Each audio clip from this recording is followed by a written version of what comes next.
말씀은 탕자의 비유입니다. 이 탕자의 비유에 대해서 말씀을 안 들어본 분은 아마도 거의 없을 것입니다. 탕자가 아버지 품에 있는 것이 부담스러워서 아버지 품을 떠나지요. 그렇지만 그는 행복할 줄 알았던 그의 삶이 몹시 괴로웠고 불행했고 바닥을 치는 인생을 통해서 아버지 품으로 돌아가기를 열망하던 차에 아버지 품으로 돌아갔을 때 오랫도록 자기를 기다리고 있으셨던 아버지를 발견하게 되면서 내가 진작에 돌아왔어야 했는데 아버지께 큰 죄를 범했구나 깨닫게 되면서 품꾼의 하나로 보기를 원했던 그의 마음속에 아버지는 가락지를 끼워주고 옷을 입히고 신을 신겨주면서 잘 돌아왔다 아들아, 내가 잃었던 아들을 얻었다 하면서 살찐 송아지를 잡고 막 기쁨의 즐거움 속에 나가게 되는 장면, 진실로 그의 삶의 행복을 찾게 되는 장면을 우리는 이 탕자의 비유를 통해 볼 수 있습니다. 예수님이 하신 말씀 속에 비유가 참 많아요. 이 비유는 실제 사건은 아니지만 우리에게 중요한 어떤 영적인 비밀과 영적인 실제를 증거하는 말씀이 예수님이 하신 비유였어요. 근데 예수님의 비유를 가만히 보면 이 한 가지 비유가 하나의 상황만을 이야기하는 게 아니라 이렇게도 생각이 되고 저렇게도 이해가 되고 저렇게도 여러분 정말 생각해 볼 수 있는 여러 가지의 상황이 우리에게 적용되는 아주 이중적인 의미, 삼중적인 의미, 다각면으로 우리에게 영적인 실제로 적용되는 말씀이 예수님이 전해주셨던 비유였어요. 예수님은 비유가 아니면 말씀을 하지 않으셨다고 할 만큼 예수님의 비유가 일반의 어떤 비유와 다른 것은, 일반 비유는 그냥 하나 이것을 쉽게 설명해서 얘기한 거라면 예수님은 그 비유가 단순한 내용이 아니라 굉장히 깊은 의미를 갖고 있는 것이 예수님의 비유였다라는 겁니다. 오늘 이 본문의 말씀은 먼저는 이 첫째 아들은 유대인을 의미하고 이 둘째 아들, 집 나간 탕자의 아들, 회복된 아들은 사마리아인 이스라엘 백성이었지만 예루살렘을 떠난 북이스라엘 백성들 같은 그들이 사마리아인과 통혼하면서 사마리아인이 됐죠. 그 사마리아인들을 의미하면서 죄인과 창기들을, 소외된 자들을 의미하는 겁니다. 그래서 아버지께로 돌아오는, 또 예수님께로 돌아오는 창기들을 향해서 비난하는 첫째 아들의 모습을 통해서 그들도 용납할 내 아들이다, 이방인들도, 너희들 소외시킨 이방인들도 용납할, 구원받을 내 자식이다 라고 주님이 선포하신 말씀을 우리에게 증거하고 있어요. 더 나아가서 이 말씀은 하나님 아버지와 아버지 품을 떠나 있는, 그래서 정말 모든 것들을 잃어버리고 어려움을 겪고 있는 탕자의 신앙을 우리에게 증거해주고 있습니다. 이 말씀은 그래서 하나님을 섬긴다고는 하지만 여전히 하나님을 마음에서 떠나 있는 이 탕자의 신앙은 결코 행복할 수 없고, 요한복음 15장 말씀대로 나를 떠나서는 너희가 아무것도 할 수 없느니라. 실제로 우리가 교회를 다니고 예배를 드리지만 하나님의 진정한 마음의 품에서, 하나님이 바라시는 마음의 품에서 떠나서 탕자처럼 방황하고 있는 신앙생활, 방황하고 있는 영혼들이 얼마나 많이 있는지 알 수 없어요. 이런 탕자들에게 다시 내가 너희를 기다리고 있다, 너희가 내게 돌아오기를 바란다, 내가 너희가 나를 떠났다고, 내가 너희에게 준 것들을 잃어버렸다고 나는 너희를 정죄하지 않는다, 너희가 다시 돌아오는 그 행복만을 위해서 내가 날마다 기다리고 있다는 하나님의 아버지의 마음을 우리에게 증거하고 있는 줄로 믿습니다. 그리고 이 말씀은 거기서 끝나는 얘기가 아니에요. 다각면으로 우리에게 증거해 주는 말씀이랬는데, 이 하나님 아버지만을 의미하는 게 아니라 부모와 자녀와의 그 어긋난, 부모와 자녀와의 정말 하나 되지 못하는 또 갈등 속에서 아버지 품을 부담스러워하고 떠날 수밖에 없는 이 탕자로서 아버지 품을 떠나는 그런 모습을 또한 우리에게 증거해 주고 있습니다. 예수님 살던 당시에 그들이 부모님을 잘 섬겼을 것 같지만 나름대로 하나님을 섬긴다는 유대인과 바리새인과 서기관, 장로, 제사장들은 부모님을 섬기는 것이 부담스러워서 그들은 고르반이라는 제도를 도입했습니다. 고르반은 뭐냐면 부모님의 섬겨야 할 돈, 부모님의 섬겨야 할 에너지를 내가 하나님께 섬기고 하나님께 예배하는 데 힘썼으면, 하나님께 드리는 물질을 드렸으면 부모님께 하지 않아도 된다라고 하는, 부모님을 공경하라는 말씀을 피해가기 위한 고르반이라는 제도를 도입해서 예수님은 이것이 잘못되었다고 주님이 책망을 하셨어요. 뭐 우리나라도 그렇죠. 뭐 요즘 시대 옛날보다 부모님 섬기는 공경이 많이 약화됐어라고 하지만 사실 옛날에도 그랬어요. 우리나라가 고르장이 있지 않았습니까? 고르장이 뭔지 아시죠? 부모님을 산채로 업고 가서 산에다 매장하고 오는 거예요. 그게 고려장이에요. 물론 물질이 없고 먹을 게 없어서 그랬던 것도 있겠지만, 그것이 문화처럼 자리 잡고 왔던 것이 우리나라의 모습이에요. 유교에서는 부모를 공경하기 위해서 나름대로 죽은 다음에도 공경하자 해가지고 여러분 제사를 지내고 했지만, 정작 살아있을 때는 부모님을 잘 섬기지 못했던 것은 예나 지금이나 다를 것이 없는 모습이에요. 어떻게 보면 이것이 당연한데 부모님을 공경하는 것이 사실은 쉬운 거는 아니더라는 거죠. 그렇습니다. 그래서 예수님께서는 이 당시에도 부모의 곁을 떠나고 부모 공경을 피하고 부담스러워하는 그 잘못된 그런 모습을 또한 이 말씀의 비유를 통해서 유표하고, 다시 부모의 품 안으로, 부모의 그늘 안으로 돌아온 탕자가, 부모님의 은혜를 알고 깨달은 탕자가 너무 많은 하나님의 은혜를, 또 여러분 부모님의 사랑을, 회복을, 행복을 되찾게 되었다라는 이 말씀을 통해서 부모에게 돌아와라, 부모의 마음에 은혜 안으로 돌아오라는 이 메시지를 이 비유를 통해 말씀하고 있는 겁니다. 그렇습니다. 여러분, 오늘 어버이 주일인데 다시 한번 육신의 부모님이든 영적인 부모님이든 간에 여러분 다시 한번 부모님의 은혜의 그늘 안으로 돌아오는 탕자가 될 수 있기를 주의 이름으로 축원합니다.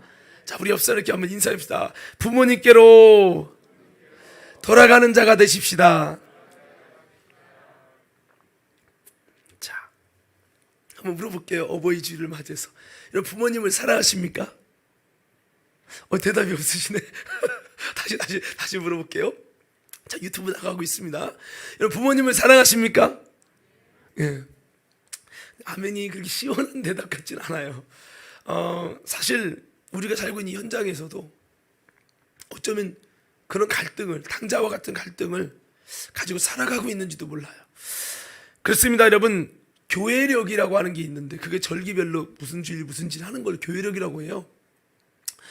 교회력에서 어버이 주일이라는 걸 정했어요. 이거를 정하기까지도 정말 중요한 많은 고민과 성찰이 있었는데, 어버이 주일 또한 굉장히 영적으로 중요한 의미를 갖고 있는데요. 예수님 앞에 무엇을 하여야 영생을 얻겠습니까? 라고 물어봤던 청년이 있었습니다. 근데 예수님께서는 이웃사랑에 해당하는 10계명이 후반에 있는 5계명에서 10계명이 있는 그 내용을 이야기하십니다. 그리고 이것을 지켜 행하라, 즉 이웃사랑을 실천하라, 그러면 네가 살 것이라고 영생의 비밀을 가르쳐 주셨어요. 그때 이 청년은 나는 다 지켰습니다 라고 자신만만을 했습니다. 그때 예수님은 내가 오히려 한 가지 부족한 게 있다, 그러면서 그 부족한 게 뭐냐, 진심으로 이웃사랑을 하지 않는다는 것을 말씀하면서 내 소유의 물질을 다 팔아주고 이웃에게 나눠줘라. 그러면 하늘의 보화가 내게 있을 것이다. 그리고 와서 내게 오면 내가 너를 제자로 맞이해 줄게. 그러면 영생에 이르는 비결을 알게 될 것이라고 주님이 말씀을 하셨지요. 그렇습니다. 이 부자에게 주님이 영생의 답을 준 것은 이웃사랑이라는 것으로 답을 줬다는 거예요. 이 성경이요, 66권을 요약하면 10계명이라는 거예요. 10계명을 요약하면 이웃사랑과 하나님 사랑과 이웃사랑으로 남는다는 겁니다. 하나님 사랑과 이웃사랑은 얼마나 성격이 중요한지, 이 두 계명은 온 율법과 선지자의 강조점이다라고 하셨어요. 그러면서 이 말씀은 예수님께서도 하나님께서도 최고로 중요하게 여기는 말씀이라는 거예요. 바울은 이웃사랑, 이 사랑을 하는 자는 모든 율법을 완성한 것이라고 했어요. 즉 이 사랑하는 것, 하나님 사랑과 이웃 사랑은 우리가 정말 지켜야 될 모든 성경의 본질입니다. 가장 중요한 겁니다. 이 부자 청년에게 영생의 비밀을 이렇게 말씀했는데, 이웃 사랑이라고 말씀할 만큼 중요한 것이라 하는 거죠. 이웃을 사랑하는 일은 정말 중요한 건데, 유대인들의 신앙의 문제는 하나님을 사랑하는 일에는 끔찍히 여기면서도 나름대로 열심을 가지면서도 정작 그와 같은 이웃을 사랑하는 일에는 무관심했던 사람들이 유대인들의 신앙이에요. 그래서 바리새인들과 서기관 장로들에게 유대인 신앙의 예수님은 그들의 단점이고 허점인 이웃 사랑하는 것을 이야기하셨습니다. 이 부자 청년은요, 사실 유대인 신앙의 대표성을 갖는 사람이에요. 유대인들이 정말 멋있는 유대인의 전형적인 신앙의 모습이에요. 흠이 없는 아주 유대인 신앙으로서 FM이야. 근데 그 유대인 신앙의 대표성을 갖는 그에게, 그래서 유대인 볼 때 이 사람이 구원 못 받으면 누가 받겠냐라고 외쳤어요. 제자들조차도. 이런 사람에게 주님은 유대인 신앙이 바로 여기에 문제가 있다라는 것을 말씀을 하면서 이야기를 하신 거죠. 부자 청년은 자신의 부를 늘리는 데는 깊은 관심과 마음을 쏟았지만 정작 이웃을 돕고 사랑하고 그 이웃을 살리는 데는 무관심했던 사람이었어요. 결국 돈을 버리고 이웃을 돕고 사랑하면 너에게 영생의 비밀을 가르쳐 주시겠다고, 주님의 제자로 받아주겠다고 하셨지만 그는 돈을 버릴 수 없어서 영생과 멀어지게 되었다는 겁니다. 그렇습니다. 여러분, 우리는 내가 사랑하는 돈 때문에, 성공 때문에, 직장 때문에, 친구 때문에 영생과 멀어지지 않기를 주님의 이름으로 축원합니다. 할렐루야. 이것 때문에 멀어지면 안 된다는 거죠. 영생이 당신의 삶 속에 최고의 우선순위가 되어야 한다는 겁니다. 사실 이렇게 여기는 사람에게는, 영생이 당신의 삶의 최고의 우선순위를 여기는 사람에게는 영생의 비밀을 가르쳐 주시고, 이 비밀을 가르쳐 주실 때 그는 이 비밀대로 쫓아갈 거예요.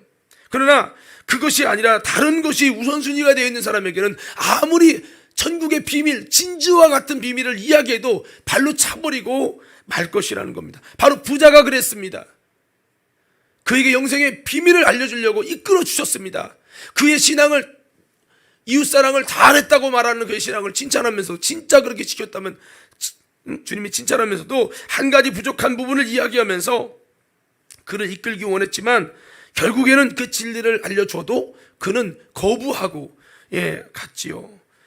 결국에는 영생을 포기한 신앙인이 되고 말았다는 겁니다. 그래서 우리들도요, 오늘 이 말씀을 통해서 우리에게 가르쳐 주시는 것은 우리의 신앙의 삶의 우선순위가 무엇이냐에 따라서 우리도 부자처럼 천국 가기가 낙타가 바늘 꼬매낼 만큼 어려울 수 있다는 겁니다. 꼭 이것은 부자만 어려운 것이 아니라 삶의 우선순위가 돈이 되고 다른 것이 되어 있는 사람은 천국 가기가 참 어려운 사람이 되는 거고, 여러분 삶의 우선순위가 영생이 되고 영혼이 되고 하나님이 되고 천국이 되는 사람은 천국 가기가 참 쉬운 사람이 된다는 것을 우리는 기억하면서, 우리 관음교회 성도 여러분 중에는 천국 가기가 참 어떻게 어려운지, 낙타가 발을 꼬명 들어갈 만큼 어렵다라고 하는 그런 선포가 되어지는 성도가 되지 말고, 다시 한번 영생이 여러분 삶의 진정한 우선순위가 돼서 여러분 천국 갈 수 있는 시온의 대로가 열려지는 저와 여러분 되기를 주님의 이름으로 축원합니다. 할렐루야. 그렇게 됐으면 좋겠어요. 근데 그 비결은 돈이 많아서라는 것보다는 삶의 우선순위가 어디냐, 그게 중요한 거죠. 우리 옆 사람에게 주먹을 치며 인사합시다. 영생과 가까운 사람이 되십시다. 다시 한번 뒷사람에게도 이렇게 한번 얘기해봐요. 구원과 영혼이 우선인 사람이 되십시다. 그러셔야 한다는 겁니다. 자, 그렇습니다. 아무쪼록 부자 청년에게 주님이 말씀하신 영생의 비밀은 바로 이웃사랑을 진심으로 하고 실천을 하라는 거예요. 적당히 사람 구제했다고 난 구제를 하고 뭐 했다 이게 늘어놓는 거 말고 진짜 이웃사랑을 내 삶의 본질로 행해야 된다는 겁니다. 그래서 진심으로 이웃사랑하기 위해서는 그에게 있는 소중한 물질을 좀 팔아서라도 실천하고 주님을 쫓으면 놀라운 하나님의 은혜가 있다는 거죠. 너에게 돈보다 이웃사랑을 선택하는 사람이 되면, 돈보다 이웃사랑을 선택하는 사람이 되면, 내가 소중히 여기는 그것보다 이웃사랑을 선택하는 자가 되면 너는 영생에 들어갈 자격이 있는 사람이 된다는 거죠. 삭개오는 돈보다도 소중한 천국을, 영생을 깨달았고 그것을 선택했기 때문에, 그래서 선택하기 위해서 자신의 소유의 절반을 가난에 나눠주겠다고 고백하며 이웃사랑을 진심으로 실천하는 그 중심을 모시고 주님이 구원을 선포하시고, 또 죄인이 의인이 되었다고, 삭개오는 죄인이지만 의인이 되었다고 주님이 말씀을 하신 것이지요. 그래서 이 성경의 원리가 이렇게 보여지는 겁니다. 오늘 이웃사랑 쉽지 않지만 이웃사랑하는 일에, 하나님 사랑하는 일에 아름다운 승리에서 주님이 마지막에 천국에서 보실 때, 야, 너는 내 말씀대로 지키고 행했느냐, 말씀을 지켜가는 믿음이 있었느냐 물을 때, 여러분 모든 거 하나하나 다 지켰나 안 지켰나 그렇게 하기보다 무엇보다도 하나님을 사랑했는지, 이웃을 사랑했는지 주님이 이렇게 물으실 텐데, 오늘 다시 한번 이웃사랑을 아름답게 승리하는 우리 과림교회 성도들 다 되기를 주님의 이름으로 축복합니다. 자, 그렇게 됐으면 좋겠어요. 할렐루야. 자, 그럼 이웃을 사랑하는 거 어떻게 해야 할까? 자, 성경에 보니까요, 십계명에 보니까 이웃사랑을 6가지로 이야기를 하셨어요. 십계명 여러분 5계명부터 쫙 한번 읊어볼까요? 시작. 첫 번째 딱 나왔어요. 내 부모를. 그래서 그 다음에 생각나는 대로만 얘기해 봅시다. 자, 내 부모를 공개하라. 그 다음에 살인하지 말라. 그 다음에 가늠하지 말라. 그 다음에 내 이웃의 소유를 탐내지 말라. 탐내면 안 됩니다. 그리고 또 뭐예요? 이웃에게 거짓 증거하지 말라. 이 말은 이웃에 거짓말하면 안 된다는 거예요. 우리가 삶을 살아가면서 이웃에게, 또 교회 다니면서도 이웃에게 거짓 증거를 해서 상처를 주고 어렵게 할 때가 참 많이 있는데 그걸 하지 말라는 거죠. 자, 그렇습니다. 1계명부터 4계명까지는 하나님을 사랑하는 거죠. 하나님 우상 숭배하지 말고 하나님만 섬겨라. 하나님 위에 절하지 말라. 안식일을 지켜라. 주님의 이름을 거룩히 여겨라. 이 최소한 이게 전부가 아니라 최소한 이 정도를 해줘서, 최소한 이 정도는 해서 하나님을 사랑하는 일을 해라, 이제 이거고. 이제 5계명부터 10계명까지는 이제 이웃사랑인데, 5계명 중에 이게 이웃사랑을 하는 것을 첫 번째로 얘기한 게 뭐냐면 내 부모를 공경하라라고 했다는 겁니다. 그래서 중요한 부분이 이웃사랑인데 왜 하필이면 이웃사랑의 부모를 공경하라고 했을까? 여기에 우리가 물음표를 딱 찍어야 한다라고 하는 거죠. 그렇습니다. 이웃사랑의 첫 번째가 뭐냐? 부모를 공경하라는 거예요. 자, 제가 이웃사랑의 첫 번째가 뭐라고 하면 내 부모를 공경하라 이렇게 외쳐보세요. 자, 이웃사랑의 첫 번째가 뭐라고요? 내 부모를 공경하는 거라는 거죠. 도덕적으로 아니면 어원적으로 보면 이웃은 우리 가족이 아닌 다른 사람을 말해요. 근데 성경이 말하는 이웃은 그렇지 않다고 하는 겁니다. 성경이 말하는 이웃은 부모님을 공경하는 것, 이것부터 이웃이라고 하는 거죠. 이웃사랑이 참 중요하다는 거죠. 이만큼 이웃사랑이 참 중요한데, 아까 좀 말씀드린 배경을 조금만 더 말씀을 드리면, 유대인의 신앙은 뭐가 잘못됐냐면 이기적인 신앙이었다는 거예요. 한번 따라할까요? 이기적인 신앙. 유대인 신앙이 왜 이기적인 신앙이냐면, 창기와 세리들이 신앙생활 잘못하는 걸 보고 긍휼히 여기는 게 아니라, 어떻게든 저들도 구원해야 된다고 하는 그 하나님의 마음이 아니라 그들을 향해 비난과 정죄의 대상만 되었습니다. 그리고 이방인이나 사마리아인들은 자신들의 신앙을 떠났던 그들은 정죄와 심판의 대상으로 여겨가지고 그들은 사람 취급도 않고 개 취급을 했어요. 개라고 했어요. 그들이 그렇게 여기면서 상종도 하지 않았어요. 말도 섞지 않았어요. 근데 여러분 참 이거 보면서 우리가 여러 가지 생각을 해봤어요. 우리가 때로는 교회 다니면서도요, 교회 안에서도 뭔가 내가 싫으면 말도 섞지 않으려고 하고, 이런 모습들이 때로는 우리 공동체 안에도, 예수님을 믿는 사랑의 공동체 안에도 있을 수 있다라고 하는 거죠. 그래서 유대인들은요 굉장히 이기적인 어떤 신앙인데, 이웃을 사랑하기는커녕 편가르고 당짓고 정죄하고 비판해서, 유대인 속에서도 율법을 지키지 않는 사람은 제꼈어요. 그러면서 무시했습니다. 그러면서 자기들은 우월적인 신앙을 가졌다고 여기면서, 오직 우리에게만 구원이 있다라고 여기면서 구원의 안정 속에 빠져서 본인 스스로는 오만하고 자만하고 타락하고 영적으로 점점 죽어가면서도 본인 스스로 그걸 몰랐어요. 그러면서 있었던 그들에게 예수님이 이 땅에 오셔서 하나님의 아들로 오셔서 예수님은 그 땅에서 버림받았다고 생각되어지는 낙심하여 있는 그 이방인들을 향해서 그 가난한 자들에게 묶인 자들에게 가서 하나님의 구원과 하나님의 은혜와 하나님의 회복이 여전히 당신들에게 남아있다라고 가난한 자들에게 복음을 전해주신 분이 예수님이라는 거죠. 잃어버린 영혼, 방황하고 있는 영혼, 아버지의 품을 떠나 있는 영혼, 유대인들은 너희들은 끝났어, 너희들은 지옥이야, 그들의 관심도 안 갖고 사람 취급도 여기지 않고 여러분 자기들 신앙만 잘 믿고 구원받으면 된다 라고 여겼지만 예수님은 그렇지 않고 아니야, 너희들 지금은 믿지 않고 낙심해 있지만 너희들에게 여전히 하나님의 사랑과 하나님의 구원이 남아있다. 할렐루야. 이렇게 예수님이 선포해 주신 거예요. 죄인들에게 다가서고 세리와 창기들에게 다가서면서요. 그래서 유대인들의 결핍된 신앙의 모습, 즉 뭐가 결핍됐습니까? 이웃 사랑에 대한 관심과 회복과 구원이 없었어요. 나만 배부르면 내가 부자 됐다 이거예요. 그 너가 부자 되고 하나님의 복받아 부자 됐으면 그거 가지고 잃어버린 영혼들, 먹지 못해 고통당하는 영혼들에게 좀 나눠주며 하나님 사랑을 증거하면서 하나님이 당신을 기다리고 계시다고 그렇게 좀 복음을 전해주기를 원하시는데 그렇지 않았다는 거죠. 그래서 제가 이기적인 신앙이라는 거예요. 여러분, 이 이기적인 신앙이 유대인들만 그럴까요? 저는 어쩌면 우리 한국 교회 안에도 예수 믿는 우리들이 나만 믿으면 돼, 이기적인 신앙으로 살아가고 있고 새 생명에 대해서, 한 영혼에 대해서 관심을 갖지 않고 있는 건 아닌가. 에이, 저 사람이 저렇게 나갔으니까 저 사람은 제껴, 이런 마음은 정말 안 좋은 거거든요.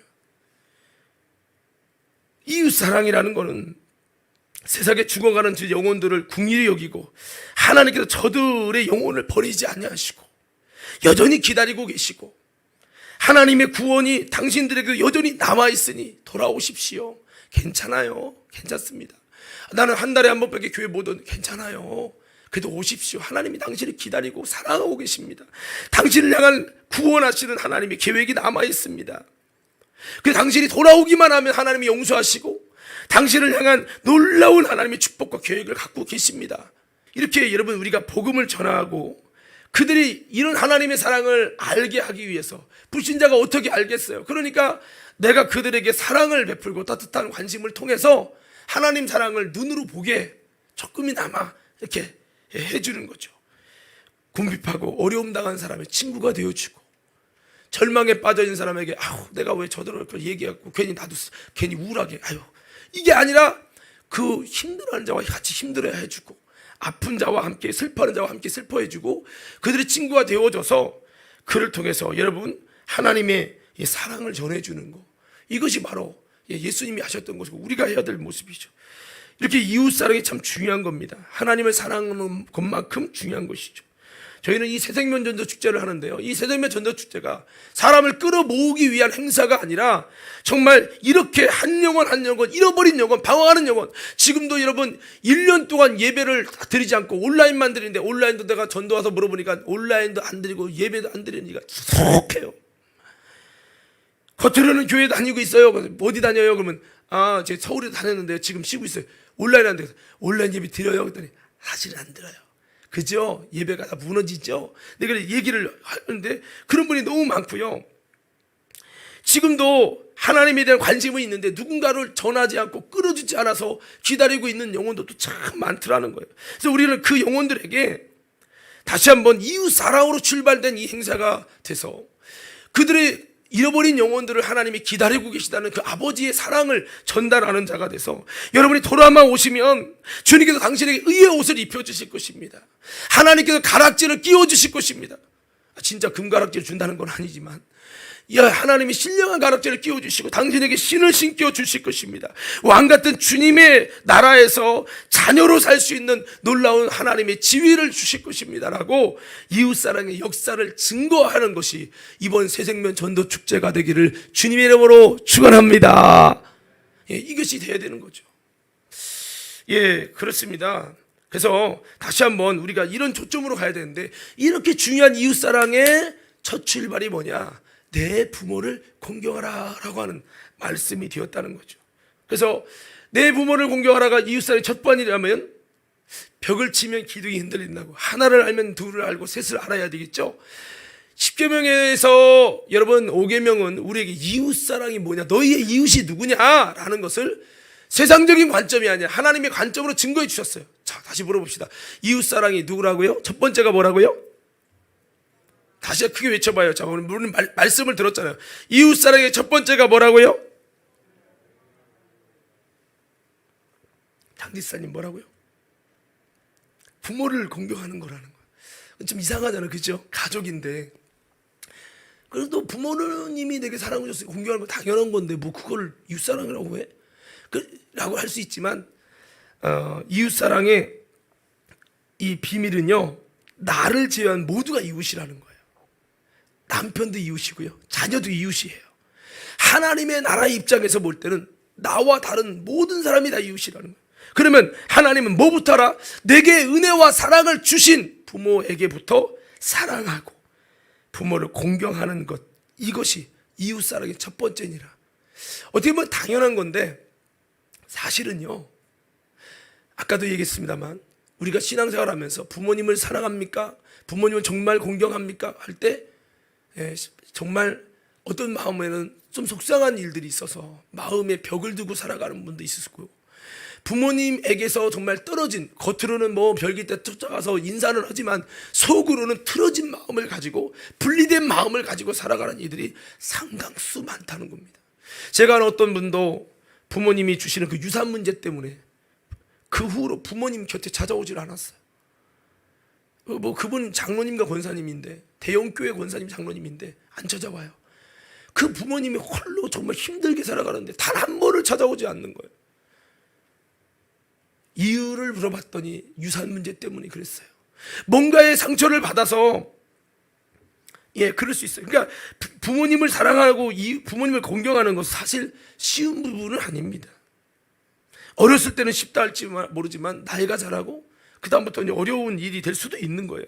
그래서 부모님을 사랑하라. 너를 제외한 모든 이가 이웃이라는 거예요.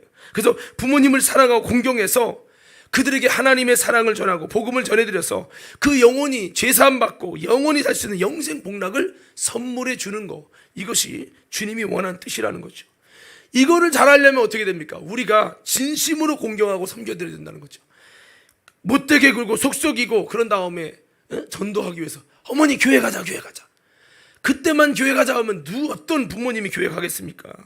진실한 사랑으로 섬기고, 연금뿐만 아니라 뭔가 이 세상적인 물질의 어떤 사랑만이 아니라 그건 기본이고, 더 나아가서 진심으로 살아갈 때 부모님의 마음이 문이 열려가지고 어머니 부모님 내가 돈 몇 푼 주는 노후 대책 말고 진정한 노후 대책 알려드릴게요.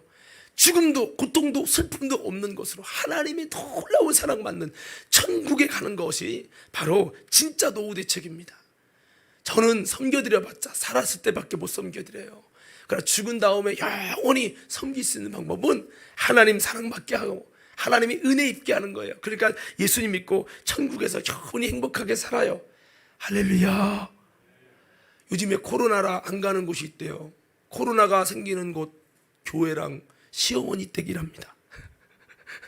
뭐 이렇게 그런 얘기가 있어요. 그러니까 코로나니까. 근데 이게 제가 우스갯소리 했지만 어쩌면 난 부모님이 내가 싫어하는 지긋지긋 싫어하는 시금치도 먹기 싫은 부모님이 교회 선국 가면 나는 그 천국 안 가. 이런 분이 혹시 있을 수도 있겠지만 여러분, 우리가 그렇게 사랑을 통해서 그렇게 부모님을 아름다운 천국으로 이끌어가는, 그래서 이웃을 사랑하는 목적에는 결국 영혼 구원에 있는 거예요. 그래서 이웃을, 부모님을 먼저 사랑하고 공경하는 것이 이웃사랑의 첫째고요, 첫 단추고요. 여기서 생각할 수 있는 것은 그렇다면 두 번째 이웃이 뭐냐, 한번 따라합시다. 아내와 남편이다. 두 번째 이웃이 뭐라고요? 아내와 남편이라는 거예요. 짝지어진 아내, 짝지어진 남편이 함께 천국에 갈 수 있도록 하나님이 돕는 배필, 그 영혼을 위한 돕는 배필로, 육신적인 것만 돕는 게 아니라 영혼을 구원하는 일에 돕는 배필로 하나님 붙이셨다는 거예요. 사랑으로 대우해야 될 이웃이 누구냐? 남편이고 아내라는. 아이고 목사님, 남편인데요, 아내인데요. 아니요, 그렇지 않아요.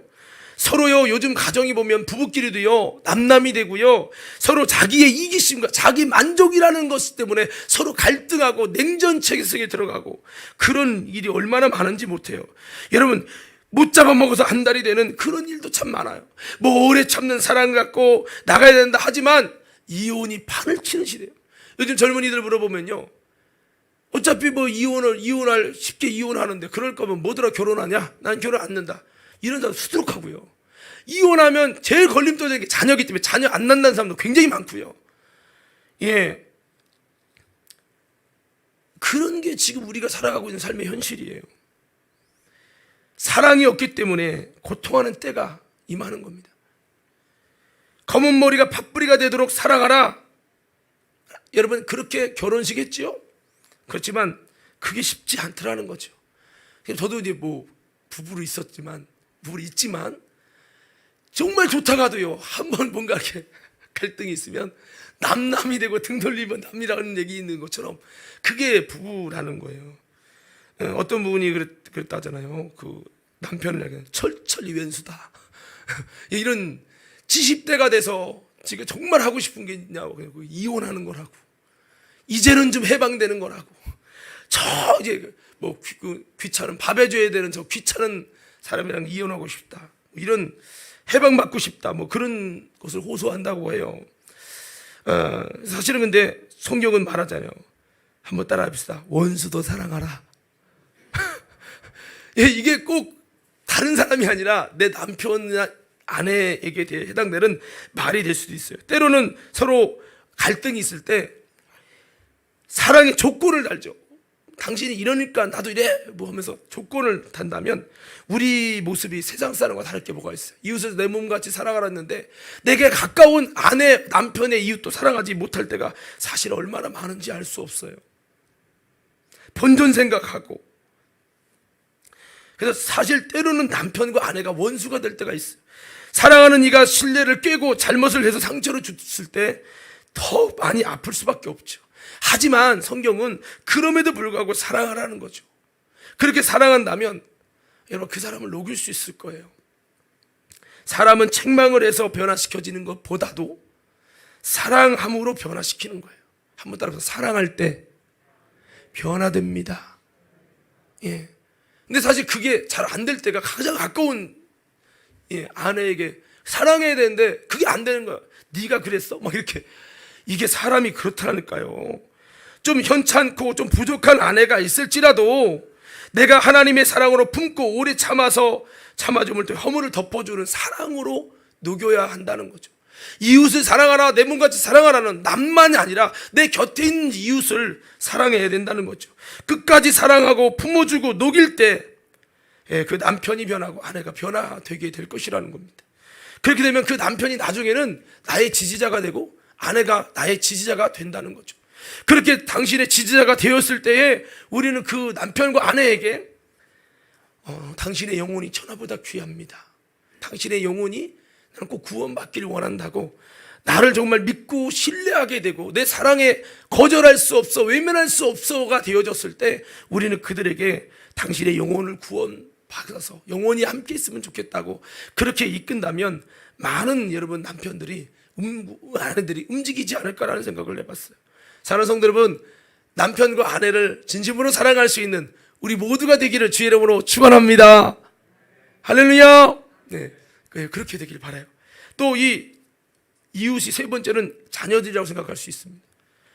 내 자녀인 만큼 더더욱 사랑하여 영혼을 살려내는 경건한 자손을 만드는 것이 하나님께서 인간을 지신 영적인 비밀임을 우리 잊지 말아야 합니다. 아니, 자녀 사랑 안 하는 사람이 누가 있어요? 물론 맞는데요, 육신적으로만 인간적으로만 돈 주는 것으로만 사랑하지 말고 학원비 주는 것으로만 사랑하는 것이 아니라 그 영혼을 사랑하고 그 영혼을 살리기 원하고 하나님 앞에 경건한 자손이 되기 위해서 사랑하는 주의 교양과 주의 훈계로 양육하는 그 사랑을 해야 한다는 겁니다. 여러분, 말라기 2장에 보면 하나님이 영이 유효하실지라도 영이 풍성한데 어찌 한 영 아담만 지었느냐. 거기 보면 이유는 경건한 자손을 얻게 하려 하심이라 그랬어요. 한번 따라 외쳐볼까요? 경건한 자손을 얻게 하려 함이라. 그 아담의 갈빗대에서 하와가 나오죠. 하나예요. 본질은. 따라가, 본질은, 다시 한번, 본질은 하나다. 여기서 또 둘의 하나가 된, 한 몸이 된 세계에서 나온 분리된 자녀, 본질은 하나인 거죠.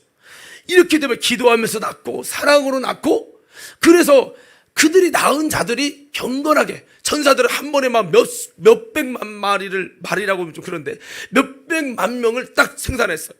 그러나 인간은 한 영혼을 줬어. 거기서 하와가 나왔어.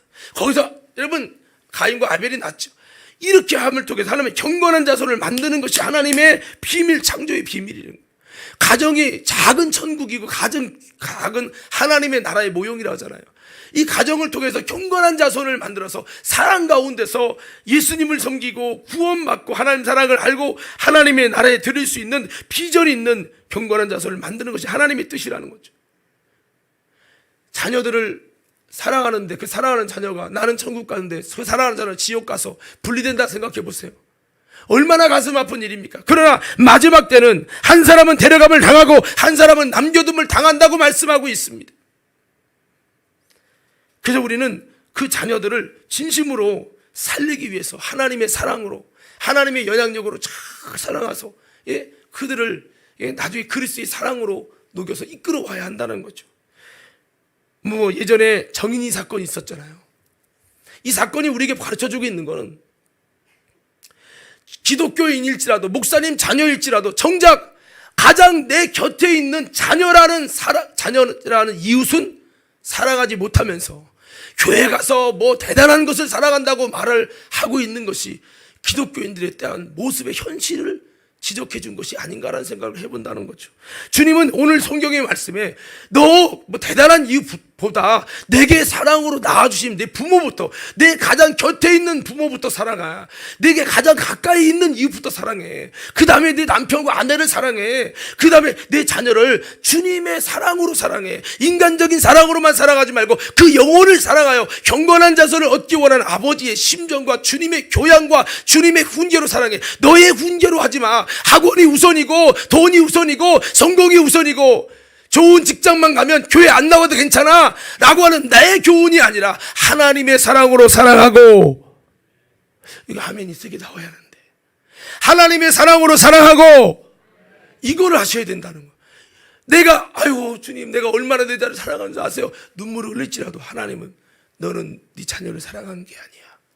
너는 네 자녀라는 이웃을 사랑한 게 아니야. 그 사랑은 하나님의 사랑이 아니기 때문에 아니야 라고 하면 나는 여러분 이웃을, 내 가장 가까운 아내도 자녀도 사랑하지 못한 것이 되고 마는 겁니다. 그래서 진정한 이웃사랑은 그들의 영혼을 사랑하는 것까지 가는데 그 과정의 첫 번째 단추는 눈에 보이는 진실한 사랑이죠.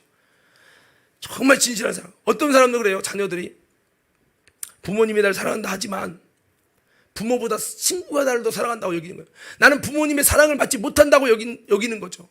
부모님은 자신의 만족을 위한 내 수단일 뿐, 나는 부모님이 진짜 나를 사랑한다면 이럴 수가 있어 하고 부모님의 오해를 갖고 상처를 받아요. 근데 주변에 있는 친구가 나를 더 사랑한다고 여기는 거예요. 그래서 친구 따라 그냥 가는 거예요. 이런 일들이 얼마나 많습니까? 끝까지 우리가 자녀들을 진심으로 사랑하고 그 영혼을 사랑하고 그 영혼을 책임지려고 하는 그 마음을 가지고 사랑해서 그들을 그리스도의 사랑으로 이끌어가는 것, 참 가족을 만드는 것, 천국에서도 같이 있을 수 있는 참 가족을 만들어가는 것, 주님은 그렇게 이웃을 사랑하라고 말씀하고 있어요. 네 번째는 이 가족이 아니라 이제 일반 다른 이웃들을 사랑하는 거죠. 저들이 주님의 사랑을 알게 하기 위해서 우리가 아름다운 헌신과 수고가 있어야 될 것입니다. 한 영혼이 천하보다 귀하다고 하는 이 비밀을 발견하고 이웃을 내 몸같이 사랑하는 쉽진 않지만 어떻게 내가 사랑할 수 있을까? 먼저는 이 영혼을 사랑하는 마음에서 출발해야 됩니다. 그래서 남편도 영혼을 사랑하고 자녀도 영혼을 사랑하는 마음 속에서 더 속상해도 그 영혼을 위해서 우리가 좀 사랑하고 나가야 되는 거죠. 하나님의 아들 예수님께서 이 땅에 우리 영혼을 살리려고 십자가에 죽으시고 미라로 썩어지셨습니다. 그래서 그가 죽으시는 희생을 통해 우리 영혼을 살릴 수 있는 놀라운 은혜를 여셨습니다. 우리도 또 이와 같이 이웃을 사랑할 수 있도록 하는 것이 주님이 우리에게 부탁하신 겁니다. 근데 먼저는 나와 가까이 있는 사람도 사랑 못하는데 어떻게 나랑 멀리 있는 사람을 사랑한다고 할 수 있겠는가? 이것이 주님이 우리에게 말씀하는 메시지라는 거죠. 좀 이해가 되시면 아멘. 지금 나의 곁에 있는 형제 자매도 사랑하지 못하는데 무슨 거창하게 밖에 뭐 다른 사람을 사랑한다 하느냐. 너를 사랑한 사람부터, 지금까지 너에게 관심을 가져주고 내게 사랑을 베푼 그 사람부터 사랑해 라고 하신 것이 주님이 십계명에 말씀한 말씀이라는 거죠. 성도 여러분, 우리의 가정에서부터 사랑하고, 더 나아가서 우리 교회에서 같이 하나님의 은혜를 입고 있는 우리들 형제 자매들끼리 서로 사랑하고, 더 나아가서 우리 교회가 아닐지라도 이 땅에 죽어가는 수많은 멸망할 영혼들을 바라보며 주님의 심장 가지고 사랑하면서 이웃을 섬기고 그들이 주께로 돌아올 수 있도록 세워가는 오늘 저와 여러분 모두가 돼서 하나님께 영광 돌리는 우리 모두가 되길 주의 이름으로 축원합니다. 자, 그렇습니다. 하나님은 우리가 이렇게 부모님과의 관계가 회복되고, 자녀와의 관계가 회복되고, 부부와의 관계가 회복돼서 하나님의 그 사랑을 가지고 사랑 안에 정말 또 뭉쳐져서 결국 이것이 영혼 구원과 이어져서 경건한 자세를 얻는 것, 이게 하나님이 정말 기뻐하는 뜻이에요. 애굽에서 있는 이스라엘 백성을 광야로 여러분 이끌어낼 때에 바로가 마귀처럼 이런 말을 합니다. 야, 너희 남정네만 가라. 왜 그러느냐? 여자랑 자녀를 둬야 네가 갔다가 다시 오지 않겠냐? 그리고 너희가 전체가 다 광야 가서 예배하면 이것은 하나님의 뜻과 일반이기 때문에 이걸 용납할 수 없다는 거예요. 이 말은 하나님의 귀중한 뜻이기 때문에, 하나님의 비전이기 때문에 인가기도 되고 그 가정이 사랑 안에서 영혼이 구원받고 경건한 자손이 되는 것은 너무나 큰 하나님의 뜻이기 때문에 그 뜻은 절대 용납할 수 없다고 마귀가 바로 입을 통해 말씀하고 있어요. 이게 정말 중요한 거거든요. 할렐루야.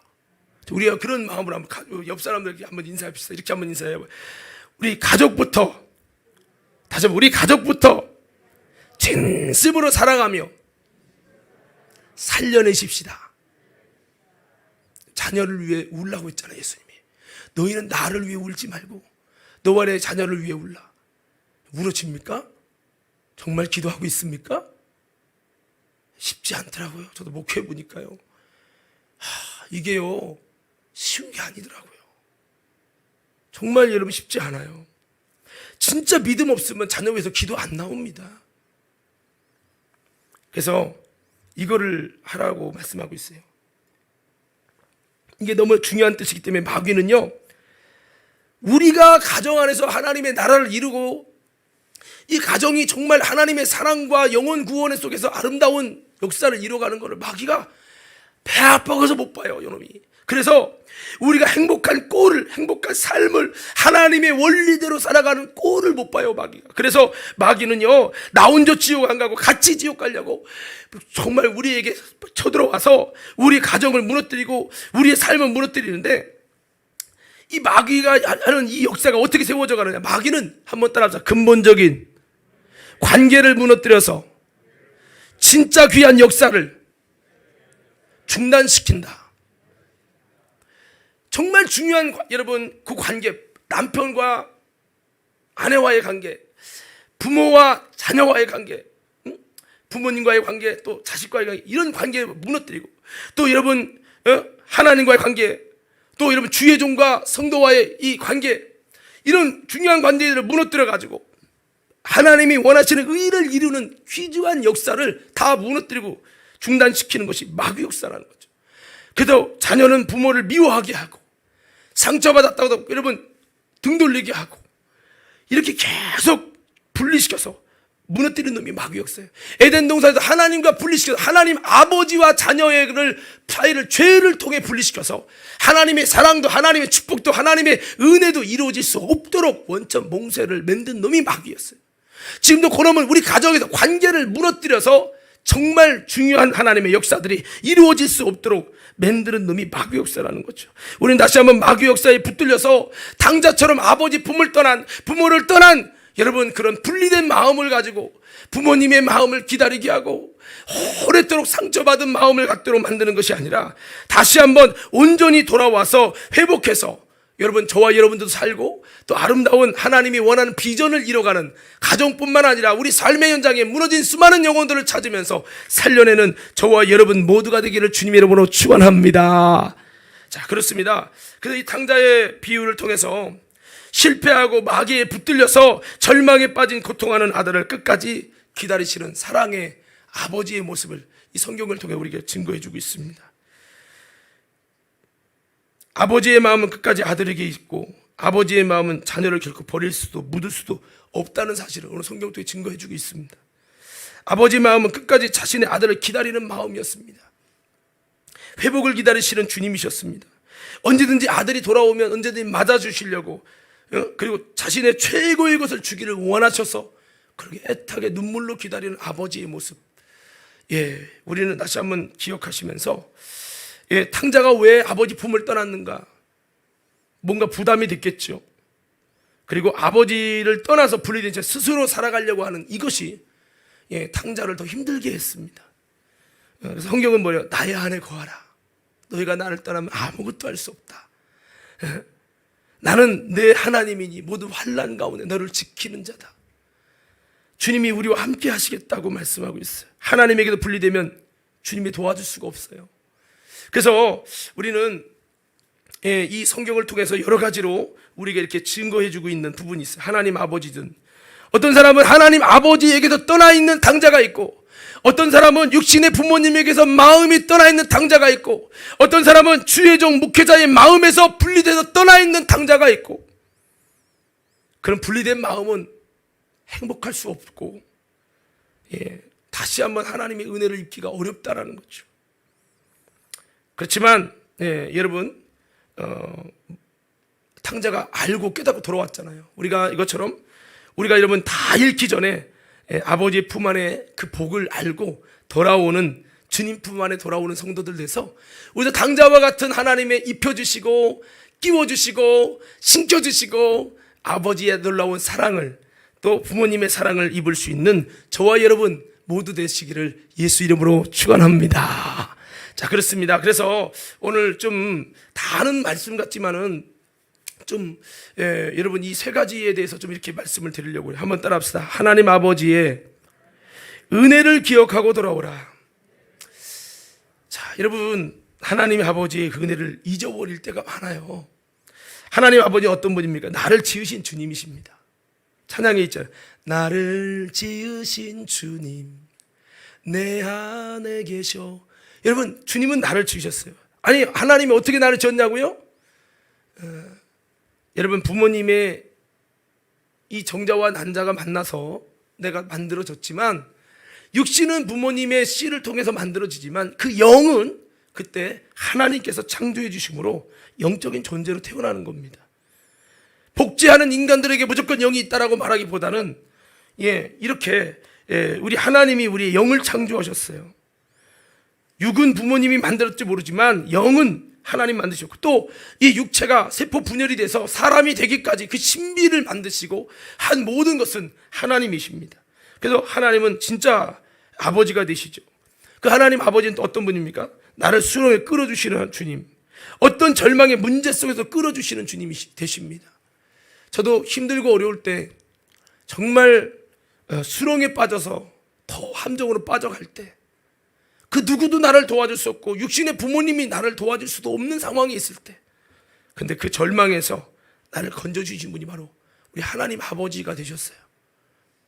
할렐루야. 우리가 신앙생활하면서 이런 하나님 아버지의 은혜를 경험하고 깨닫지 못하면 여전히 하나님은 부담스러운 분이 되고 마는 거예요. 그 하나님 아버지는 나를 위해 독생자도 아낌없이 주시는 주님이십니다. 아들까지 아낌없이 주시는 참 부모님이시죠. 나를 위한 크신 계획으로 이끄시는 주님이 누구냐? 바로 이 하나님 아버지의 은혜라는 겁니다. 전지전능하신 분이 참된 인도자가 되어주신다고 말씀하고 있어요. 너를 내가 이끌 것이다. 너의 인생을 내가 이끌 거야. 주님께서 이렇게 말씀하고 있는 거죠. 또 나의 기도를 응답하시는 주님입니다. 육신의 부모님이 해줄 수 있는 건 한계가 있습니다. 그러나 여러분, 영의 하나님 아버지는 못할 것이 없으세요. 그래서 우리의 문제와 이런 기도를 응답해 주시겠다고, 너는 내게 구하라고 주님은 말씀하고 있는 거죠. 이와 같이 우리 하나님 아버지는 너무나도 좋으신 분이죠. 나의 영혼에 영원한 구원과 생명이 되시고 참 진리가 되시고, 내가 잘못을 했을지라도 그걸 끌어안으시고 품으시고, 내가 죄인 되었을 때 독생자를 죽여서라도 우리를 어떻든 살려보려고 주님은 몸부림을 쳐주신, 책망과 심판이 아니라 우리를 이렇게 품으시는 분, 기다려주시는 분이 우리 하나님 아버지가 되세요. 찬양에는 찬양이 좋으신 하나님, 좋으신 하나님, 참 좋으신 나의 하나님. 여러분, 오늘 그 좋으신 하나님의 은혜를 하십니까? 그 하나님의 은혜를 정말 안다면 다시 한번 탕자로 살지 말고 아버지의 품으로 돌아갈 수 있는 저와 여러분 되기를 주의 이름으로 축원합니다. 하나님 아버지께서 예수님을 보내시고 성령님을 보내신 목적이 뭐냐? 예수님을 보내신 것은 요한복음 6장에 보니까 멸망하는 수많은 영혼을 살리기 위해서 주님께서 예수님을 보내셨다고 말씀하고 있어요. 그리고 성령님은 예수 그리스도를 증거하는 증거를 위해서 보내셨다고 그랬어요. 두 분이 다 하나님께서 원하는 것은 영혼을 살리는 일을 위해서 하나님 아들 예수님도 보내고 성령님도 보냈다는 거죠. 그러니까 하나님 아버지를 속썩이는 탕자가 아니라 하나님 아버지의 마음을 기쁘게 해드리는 그런 효자가 되려면 바로 우리가 복음 증거를 하는 일에 힘쓸 때 그것이 정말 하나님 아버지를 기쁘시게 하는 일이 될 것입니다. 아무쪼록 하나님 보실 때 내가 탕자로 계속 뭔가 탕자처럼 방황하면서 계속 방황하는 신앙생활을 오래 해서 나를 계속 하나님 기다리시는 주님 앞에 기다리게 1년 기다리고 2년 기다리고 5년 10년 기다리게 하는 것이 아니라 이제 빨리 주님 품 안으로, 이 좋으신 주님 품 안으로 돌아가서 정말 우리가 다시 한번 주님을 기쁘시게 하는 여호와께 돌아가는 그런 이 시간이 되고, 그럴 때 여러분 이 탕자가 돌아가는 이 장면이 탕자만이 아니라 그 주인공이 내가 돼서 하나님께 돌아가는 아름다운 영이신 아버지 하나님 앞에 돌아가는 은혜가 저와 여러분 모두에게 있어야 될 줄로 믿습니다. 이게 돼야 우리가 진짜 이 어버이 주일이 진짜 어버이 주일이 되는 거죠. 그리고 육신의 아버지 어머니의 은혜를 기억하고 돌아오라는 겁니다. 때로는 부모님이 원수처럼 느껴지고 싫을 때도 있을 수 있어요. 그렇지만 부모님이 누구십니까? 내 육신을 낳아주시고 길러주신 분입니다. 1, 2년 기른 게 아니잖아요. 정말 수십 년 길렀어요. 그리고 나의 모든 잘못에도 언제나 내 편이 되어주신 분이 사실은 부모님이에요. 여러분 나중에 한번 보세요. 정말 부모님은 언제나 내 편이 되어주세요. 이게 보면은 이게 우리 아내도 그렇게 보면은 장모님은 언제나 아내 편이고 우리 어머니는 항상 내 편이고 자기가 낳으신 자녀들을 자기 편. 근데 대부분 이제 그것 때문에 또 며느님들은 상처를 받기도 하는데 이게 어쩔 수 없어요. 자기를 낳은 부모님은 언제나 내 편이 될 수밖에 없는 거예요. 내가 가장 더러운 것도 다 닦아주시며 길러주신 은혜를 주신 분이 부모님이죠. 나 때문에 아파하시고 나를 책임지는 사랑을 가지고 끝까지 책임지려고 하시는 분이 부모님이에요. 진실로 내가 잘 되기를 응원하시고 밀어주시는 분이 부모님이에요. 누구보다도 나를 많이 사랑하시는 분이 부모님이에요. 나는 못 먹어도 자식은 먹이려고 하시는 분이 부모님이에요. 자식은 부모를 버려도 부모는 자식을 버릴 수 없는 것이 부모님의 은혜예요. 내 성공보다 자식의 성공을 더 우선하는 분이 부모님이라는 겁니다. 무조건 다 쏟아서라도 자식만큼은 잘 되고 행복하기를 바라는 마음이 부모님의 마음이라는 거죠. 여러분 부모님 여기 많이 계신데 맞습니까? 아니에요? 지들이 알아서 하는 거지 뭐. 그렇습니까? 아닐 겁니다. 진짜 부모님이라면 이럴 거예요. 여러분 우렁 얘기 아시죠? 우렁. 제가 우렁을 시골에서 이렇게 잡아가지고 좀 삶아 먹고 장해치기도 해 먹고 그랬는데 우렁을 잘 먹으려고 우렁을 이제 키우는 거를 현장을 봤어요. 그랬더니 우렁이 막 이만한 우렁이 새끼를 막 수천 마리 낳았어요. 근데 안타까운 거예요. 우렁이 새끼 낳더니 그 우렁살을 다 먹고 우렁 엄마는 죽고 우렁 새끼만 살더라고요. 참 많은 생각을 했어요.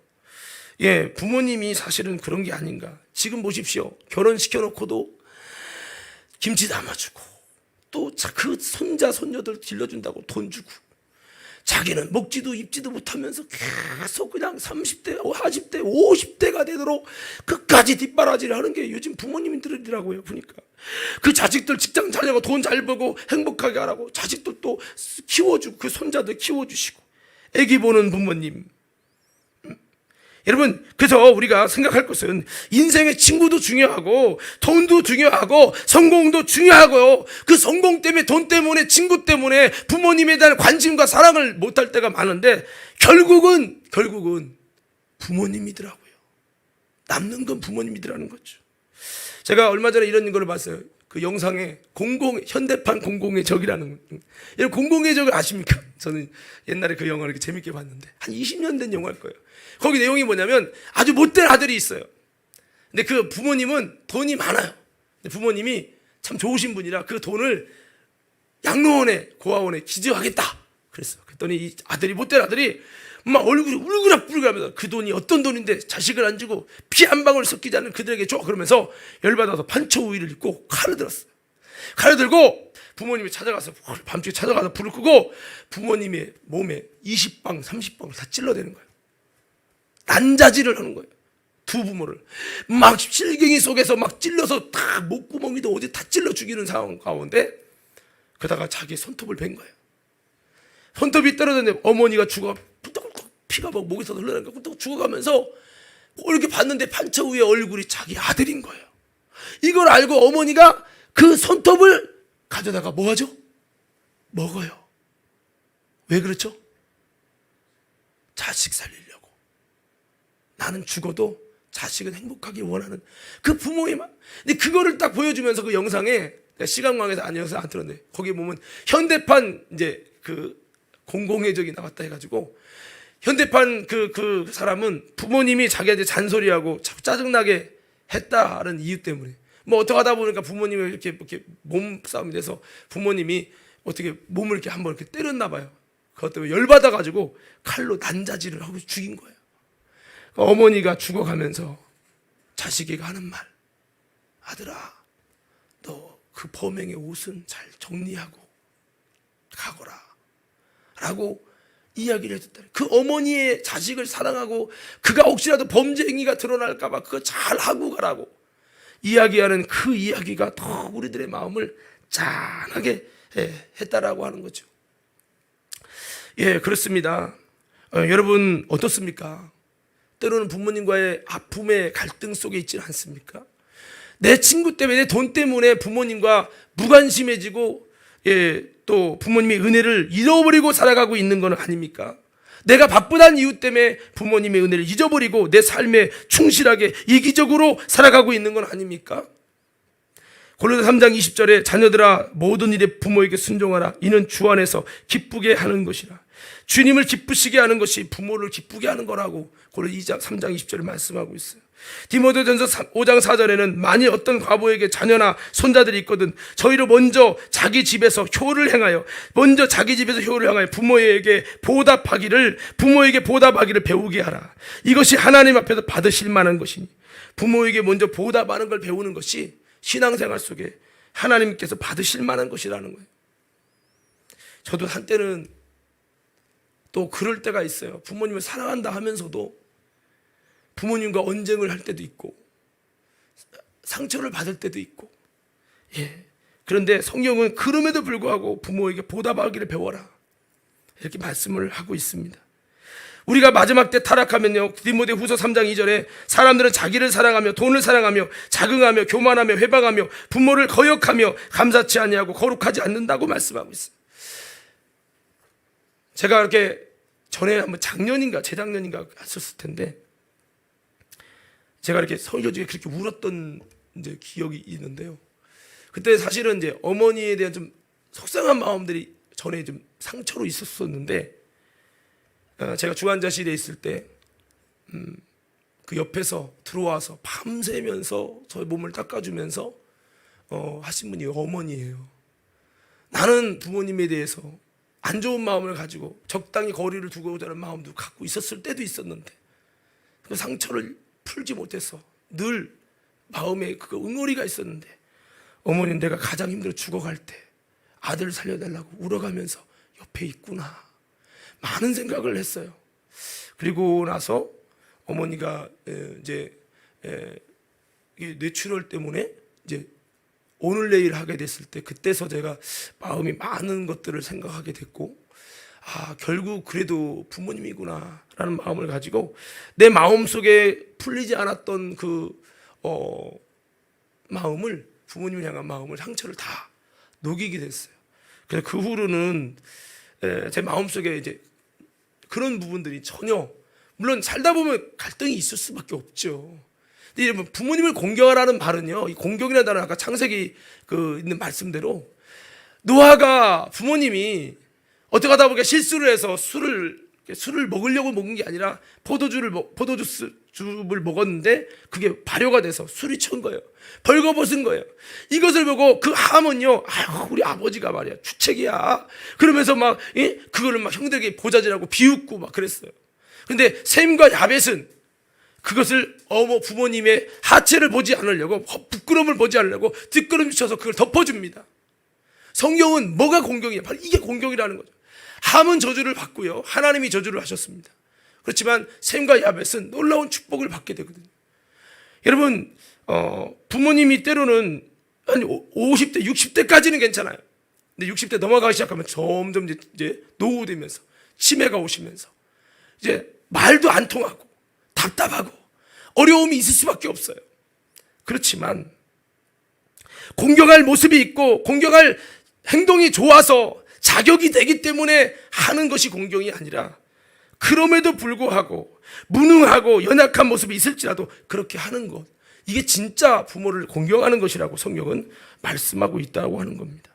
그래서 우리가 그렇게 부모를 공경하라라고 말씀하고 있어요. 결국은요, 여러분도 또 마찬가지겠지만 다 느끼고 저보다 더 잘하고 섬기는 분들 계시겠지만, 뭔가에 여러분 마음에 서운함이 있으면요, 마음이 닫혀지는 게 사람의 마음이에요. 하지만 끝까지 그래도 부모님이라는 거, 부모님과 갈등하고 언쟁을 벌이고 마음이 상해서 부모 곁을 떠나야지라는 마음을 가진 사람이 있을지라도 여러분 기억하십시오.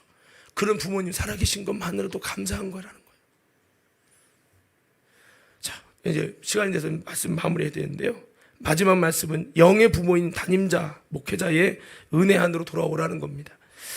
영적으로 목회자는 말씀으로 먹이고 입히고 씻기웁니다. 마태복음 25장에 보면 벗었을 때 입혔고, 목마를 때 마시었고, 배고플 때 먹이었고, 옥에 갇혀 돌아보았느니라, 그 말씀이 나오는데, 그건 뭐냐면 성도들을 목회자가 먹지 못했을 때 주님의 생명의 말씀으로 먹이고, 마시지 못했을 때 생명수로 마시우고, 그들이 옷을 벗어서 예수 그리스도의 십자가의 피옷으로 입혀주고, 그리고 그들 갇혀있을 때 찾아가서 그들을 건져주고 구해내주는 그런 영혼을 책임지는 영적 부모가 바로 목회자가 되어야 한다는 것을 말해주고 있고, 그 말씀은 목회자가 이렇게 하지 않았을 때 심판을 하시는 주님의 모습을 말하고 있는 겁니다.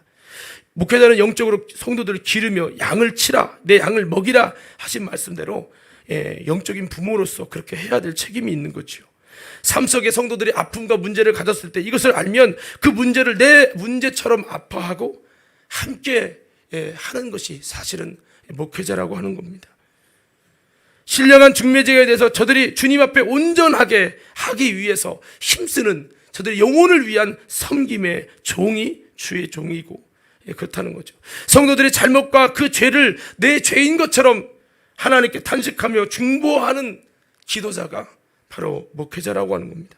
때를 따라 저들에게 양식을 나눠줄 자도 목회자고, 언제든지 집 나간 성도가 돌아오기만을 기다리는 아버지의 마음과도 같아야 하는 것이 목회자입니다.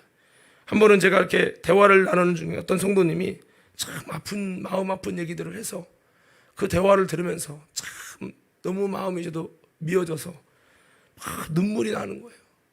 저도 울고 아내도 울고 같이 울음바다가 됐어요. 그분이 특별하기 때문에 사랑해 주는 것이 아니라 성도이기 때문입니다. 아무것도 이 문제 앞에 해주지 못하는 이 무능함이, 이 목회자의 부모로서의 무능함이 너무 죄송한 거예요. 이들이 슬퍼하는 이 눈물을 생각하니까 내가 왜 이 문제를 해결하지 못하지, 내가 왜 이렇게 능력이 없고 이 문제가 어떻게든 해결되기 원하는데 그 쉽지 않으니까 어떻게 할 수가 없는 거예요. 때로는 이것저것 불평불만하는 성도들에게 부족한 내가 다 채워주지 못하는 이 안타까운 마음이 금할 길이 없어요. 한 번은 은비가 그래요. 아빠는 미워. 왜? 맨날 나 뭐라고 하잖아. 그 날 사랑하지 않으니까 밉다는 거죠. 내가 너를 사랑하기 때문에 이렇게 하는 거야. 내가 널 사랑하니까 너가 바로 되기 원해서 내가 이렇게 하는 거지. 내가 널 미워서 하는 게 아니야. 그냥 설명을 했던 기억이 나요. 때로는요, 주의 종이 여러분 영혼 살아야 된다고 책망하고 졸지 말라고도 하고, 때로는 막 여러분 올바른 길을 위해서 아비의 마음을 가지고 하는 것이, 우리 목사님은 나를 사랑하지 않아, 목사님은 사랑이 없어 라고 여러분 오해하는 분들도 있을 수가 있겠지요. 근데 사실 목회자도 부모와 똑같은 겁니다. 더 많이 여러분에게 영혼 구원해 주지 못하고, 더 영적으로 성장하게 해주지 못하고, 여러분의 영혼적인 문제를, 삶의 문제를 해결해 주지 못해서 늘 미안한 마음이 있는 겁니다. 더 영적으로 존경심을 갖도록 해주지 못하는 것이 미안하고, 더 여러분을 위해 진심으로 기도해 드리지 못하고, 영적으로 여러분의 아픔을 짊어지고 해결해 주지 못해서 이 무능한 목사가 돼서 참 죄송한 게 목회자의 마음이에요.